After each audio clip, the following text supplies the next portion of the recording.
স্নেহা, এই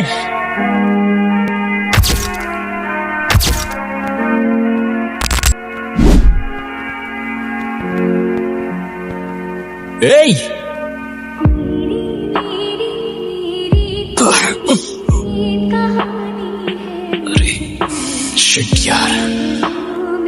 সরি। আরে দাঁড়ান না, ওরা আমার ফোন আর মানি ব্যাগ চুরি করে পালাচ্ছে স্যার। তো চলেন থানায়, চলেন রিপোর্ট লিখাবেন। আচ্ছা স্যার, আমার ফোন লাগবে না, আমাকে শুধু যেতে দেন, ব্যাস তাহলেই চলবে। আমি চাইলেও এত কিছু আপনাকে এখন বোঝাইতে পারবো না, আমার এখানে থাকতে হবে স্যার। স্যার আমি কিছু করি নাই তো স্যার, আমি স্যার প্লিজ আমাকে যেতে দেন না স্যার, প্লিজ। স্যার আপনি কিন্তু কাজটা ঠিক করতেছেন না স্যার। স্যার কালকের দিনটা আমার জন্য অনেক ইম্পর্টেন্ট স্যার। এই তুই কে রে ভাই? হ্যাঁ, আমি ইম্পর্টেন্ট কোনো মানুষ না, কিন্তু কালকের দিনটা আমার জন্য অনেক ইম্পর্টেন্ট। কালকে আমার স্নেহার সাথে দেখা করতে হবে স্যার। আমি স্নেহার সাথে দেখা করে নিই, তারপর আপনি দরকার হয় আমাকে সারা জীবনের জন্য জেলে রেখে দেন স্যার। লাভ স্টোরি নাকি রে? জি স্যার। তা আগে বলবি না? I love stories. আরে আমারও তো লাভ ম্যারেজ হইছে। তোর লাভ স্টোরি বলা শুরু কর। আগে তুই আমাকে তোর লাভ স্টোরিটা বল, শুনে যদি আমার মনে হয় তোর লাভ স্টোরিতে দম আছে, তাহলে তোকে কথা দিচ্ছি, যা তোকে আমি ছেড়ে দেবো, প্রমিস। বল। এটা প্রিকাশুর মাস্টার কপি না? জি স্যার। প্রাইস কত? 4000। নাও। যদিও প্রাইসটা একটু বেশি, সমস্যা নেই, বাসায় নিয়ে দেয়ালে টাঙিয়ে রাখবো। গেস্ট আসলে ভাববে আসলের মতোই। যার জন্য 4000 টাকা বেশি হয়ে যায়, তার দেয়ালে 1000 কোটি টাকার পেইন্টিং ঝুলিয়ে রাখলে নাকি আসলের মতো লাগবে। আসলে এই শহরে আর্টের কেউ ঘোড়ার ডিমও বোঝে না। এই যে কি হয়েছে তোমার? ডক্টর আপু তোমাকে ওষুধ দিয়েছে না? এই নাও, এটা তোমার জন্য ট্রিট। কুচু কুচু, এই যে এবার সুন্দর লাগতেছে। সম্পর্কে মামা হলেও আমি কিন্তু তোর বন্ধুর মতো। পড়াশোনা করলি, গ্রাজুয়েশনও করলি, হঠাৎ আর্টিস্ট হওয়ার ভুট্টা মাথা কোত্থেকে আসলো? আমার ব্যাগ, আমার ব্যাগ নিয়ে না। এই বুড়া ব্যাগটা, এটা আমার কইতেছি বড় অপারেশনের টাকা। দেখছোস দেশটার কি অবস্থা? আমার টাকা, আমার টাকা।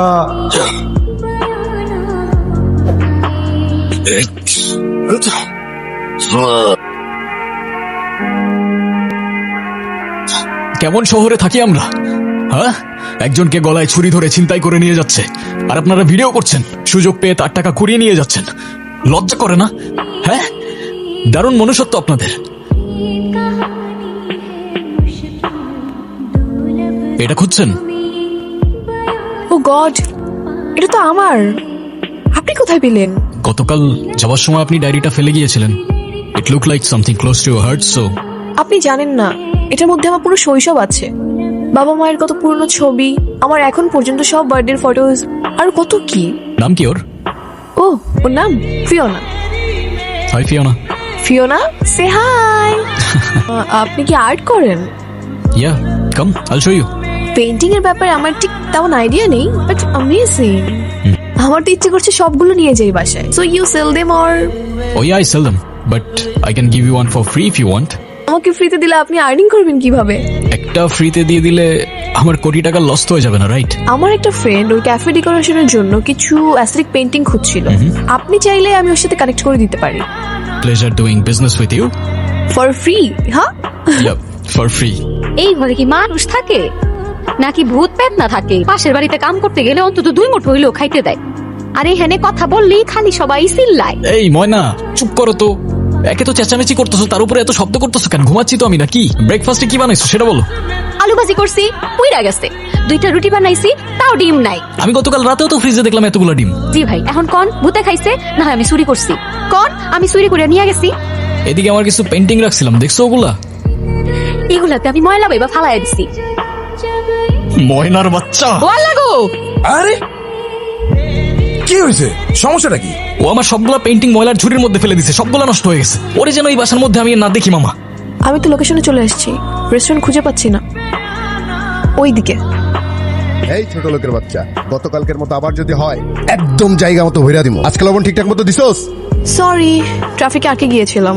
ও হচ্ছে আমার ফ্রেন্ড ঋতু, আর ঋতু উনি হচ্ছে অনেক। হ্যালো, আমি আমার ক্যাফেটা রেনোভেট করতে চাচ্ছি, এন্ড আমি চাচ্ছি দেয়ালে কিছু পেইন্টিং রাখতে, আর আরবান সোল ভাইব দেওয়া যায় কিনা এটা নিয়েও একটু ভাবছি। তো আপনি চাইলে আমরা এমন কম্পোজিশনে যেতে পারি যেন মানুষ নিজের গল্প খুঁজে পায়। আপনি দেখুন এই ভাইবস গুলো আসলে দেওয়া যায় কিনা। শিওর, দেখি। জাহাঙ্গীর ভাই আবার তোরে মারছে কে? গতকাল 4-5 জন লোক আসছিল, খাবার খেয়ে বিল না দিয়ে চলে যাচ্ছিল। বিল চাইতে ধরে আমারে মারছে। জাহাঙ্গীরটা কে? এই কে রে তুই?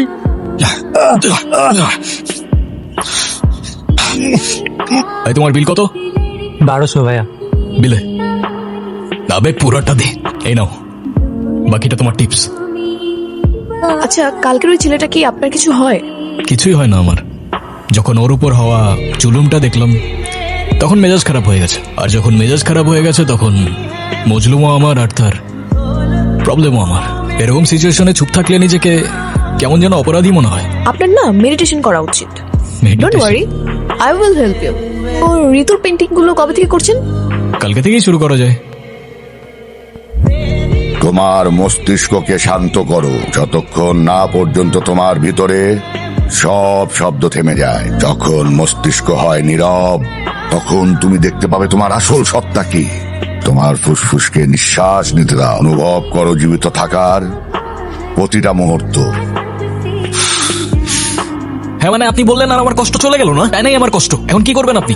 যায় নাই আমার পেইন, যায় নাই আমার দুঃখ, কিছু যায় নাই আমার। এই আপনারা সবাই বলেন তো, কার কষ্ট চলে গেছে? আপনাদের কার সৎ সাহস আছে বলেন না রে ভাই, বুকে হাত দিয়ে বলেন।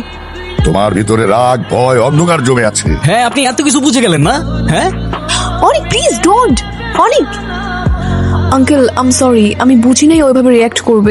তুমি ওকে ভুল বুঝো না, ওর ভিতরে অনেক কিছু চলছে, কষ্ট জমে আছে ওর ভিতরে। ওকে জানার চেষ্টা করো, পাশে থাকবার চেষ্টা করো।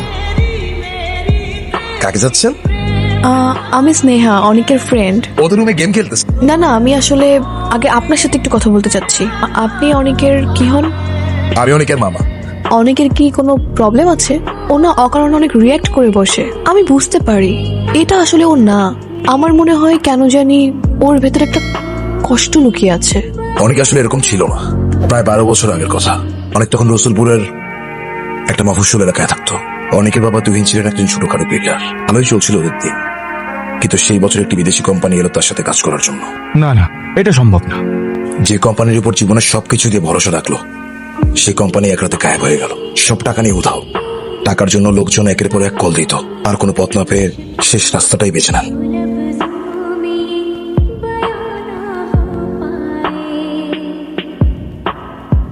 সেদিন থেকে অনেকের ভিতরটা বদলে গেল। ওর ভিতরে অনেক ক্ষত স্নেহা। ওর যে রাগটা, ওর রিয়েক্ট করাটা, সেটা খুব অন্যায়। ওর পরিবারের সাথে যেটা হয়েছে সেটাও তো খুব অন্যায় ছিল।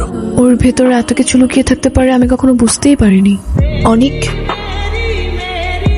তুমি কখন আসলে? আমি কল করেছিলাম তোমাকে, তোমার সাথে আমার কথা আছে। বলো।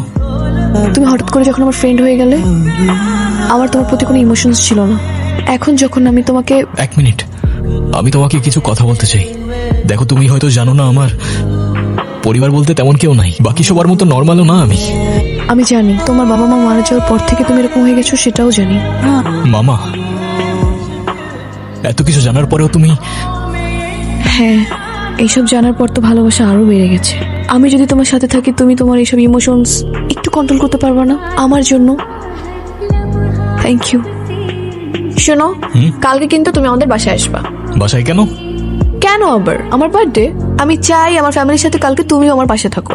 তোমার পরিবারের সাথে তো আমার পরিচয় নেই, তারা কি ভাববে? পরিচয় নেই, পরিচয় হয়ে যাবে। তুমি কিন্তু আসবা। ও হচ্ছে অনেক। কেমন আছো তুমি বাবা? এই তো আলহামদুলিল্লাহ ভালো। আন্টি আপনি ভালো আছেন? জি আলহামদুলিল্লাহ বাবা, ভালো আছি। তুমি ভালো? তুই সানিকে ডাক দে না, ও কি করে একা একা সারাদিন ঘরে বসে? এই ভাইয়া, বাবা তুমি কই তুই? এদিকে আয়, চল কেক কাটবো। কি করিস ঘরের মধ্যে সারাক্ষণ? এই সমস্যা কি? কেক কাটবো। এই তুই ও এখানে কি করে? এটা তোমার ভাই, ও তো একটা চোর। কি বলতেছো তুমি এসব? এই ছেলে যদি তোমার ফ্যামিলি হয়ে থাকে, তোমার ফ্যামিলি নিয়ে তোমার লজ্জা হওয়া উচিত না। একটা চোর জন্ম দিছেন আপনি, রাস্তায় মানুষের টাকা চুরি করেও। এই কি উল্টা পাল্টা কথা বলতেছিস? এই স্নেহা, ও কিন্তু মিথ্যা কথা এই বলতেছে। মিথ্যা কথা বলতেছি? Get out. আরে তুমি যাকে তোমার ভাই বলতেছো, ও কি করছে তুমি জানো? আমি কিছু শুনতে চাই না। আমি তোকে বলছি আমার বাসা থেকে বের হয়ে যেতে, বের হয়ে যাও। আমারে চলে যেতে বললে, এখন আবার আমাকে ডেকে এখানে কাঁদতেছো কেন? আচ্ছা যাও, আমি সরি। আমি বললাম তো সরি, এবার তো থামো তুমি। সেদিন রাস্তায় একটা লোক ছিনতাই হচ্ছিল, তার সব টাকা রাস্তায় ছড়াই পড়ে। তারপর তোমার ভাইও বাকি সবার মতো তার টাকা চুরি করে পালাচ্ছিল। আজকে আমার বার্থডে ছিল, আর আজকের দিনটাও তুমি নষ্ট করলা।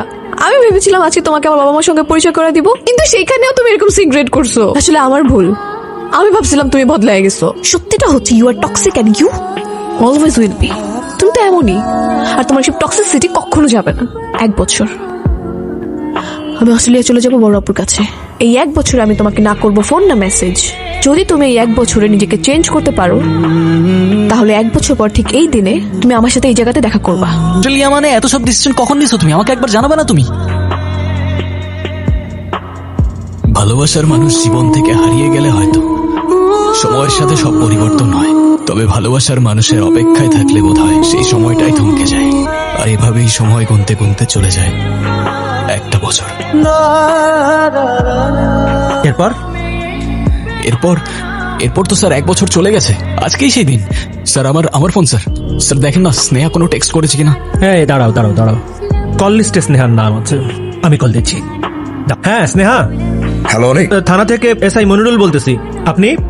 দাঁড়ান স্যার, আমি ওর মামা। আমি আসা পর্যন্ত প্লিজ ওকে যেতে দিবেন না। আমি বলেছিলাম না ও আমার সাথে দেখা করতে আসবে। অনেক, তুই ঠিক আছিস? হ্যাঁ।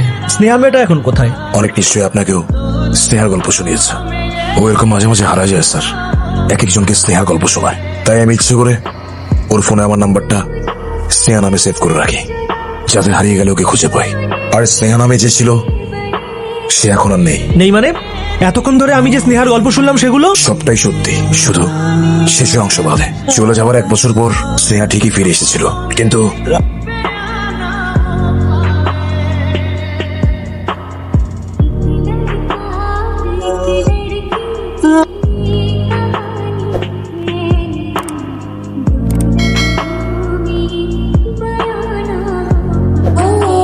স্নেহা,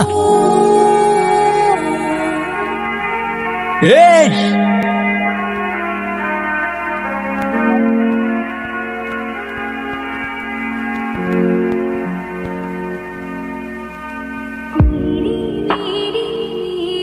3 বছর আগে অ্যাক্সিডেন্টে মারা যায়। অনেকের কাছে মনে হয় স্নেহা এখনো বেঁচে আছে।